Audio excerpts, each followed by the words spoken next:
The survival of our species has always depended on advances in food and agriculture. There are 7.3 billion people on the planet.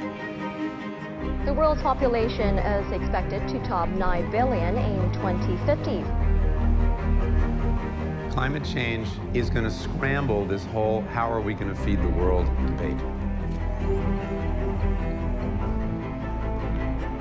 This is all about companies controlling our future.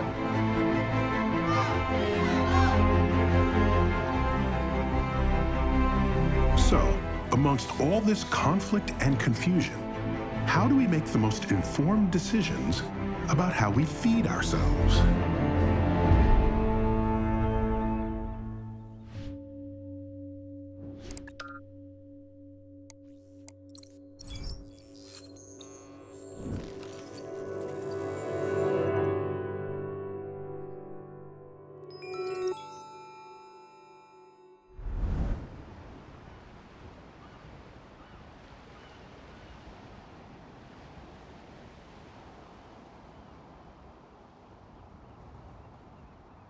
We are at a pivotal time in the history of this island.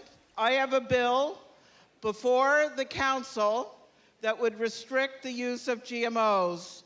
The point is that we have an opportunity to act, to do something. We would make history on this island. Let's make this island a model for the rest of the world. Thank you.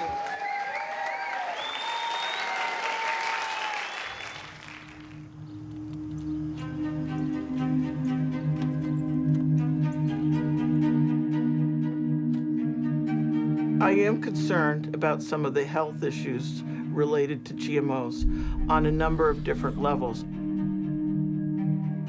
My approach was, hey, we're going to close the door on this island. You don't come here until we have more information of what is safe. There's a lot going on in this island. This is ground zero for the entire world in terms of experimentation of GMOs and seed production.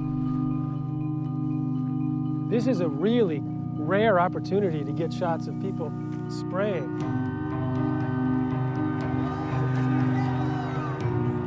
We as a society do so many stupid things, and I feel like the GMO is a thoughtless, invasive species that is being brought in here. And if they're safe, great, bring your jobs.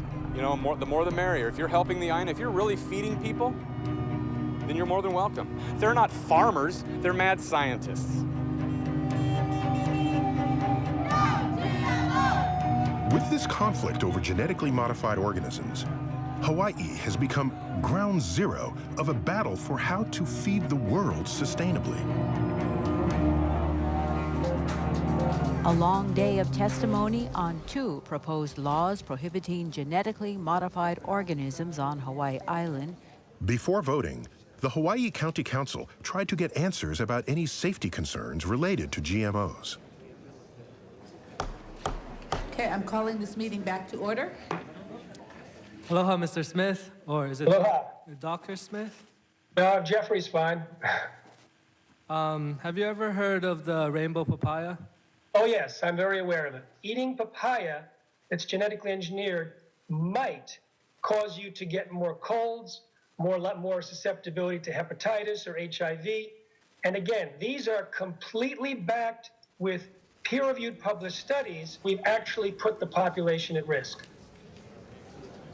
Here in Hilo, we have Michael Shintaku, who opposes the bill. Most of this testimony is very emotional. Everybody's saying that GMOs are dangerous, but they're not. There's not a single credible study. It's caused by people who are intentionally making other people scared. For the people who make their living growing GMOs, you know, the Hawaiian, everybody here is very giving, and they would probably bend over backwards to help you burn those papayas and grow something decent. The face of this issue is not the papaya. You know, the face of this issue is this huge multinational companies. That's what you guys are dealing with. One of the criticisms that I receive, okay, Margaret, you're anti-progress, you are anti-science. What I say to that is, you know, who's really being unscientific? A study by French molecular biologist Giles-Eric Serlini provides solid evidence showing rats fed GMOs sprayed with glyphosate, the toxic Roundup herbicide, developed serious tumors that took over their bodies. The biggest risks associated with today's genetically engineered crops, these so-called Roundup-ready crops, is this significant increase in pesticide use. There's remarkable correlations between the use of glyphosate on GMOs and the rates of autism in America, also of obesity and diabetes and Alzheimer's. All of these things correlate very, very strongly. So I think eventually the only solution that's actually going to work in the long run is to go organic. Thank you. How many scientists are here in the audience? Please raise your hand. With degrees. I just want facts, true facts, without the fear, without anything else, facts, and we can make the best decision when we have facts. I'll yield. I'm Dennis Gonzalez, who actually very proudly developed the rainbow papaya. If you say you don't want to use GMOs because you don't believe in manipulating plants the way that process does, I respect your belief. But now, if you say GMOs are not safe, I would say, now, show me the data. There's absolutely no proof to the health hazard. Absolutely no proof. Talk is very cheap, but we did the research, and I stand by it. Thank you. We're good. I was a former biology major, so I have some expertise in this area. There is no middle ground. You're either going to be GMO, allowing a GMO, or you're going to be organic and not allow GMO. They cannot coexist. Thank you very much. Then, Madam Clerk, on the motion to approve Bill 113, Draft 3, at second and final reading. Aye. No. Aye. Aye. No. Aye. Aye. You have 6 ayes.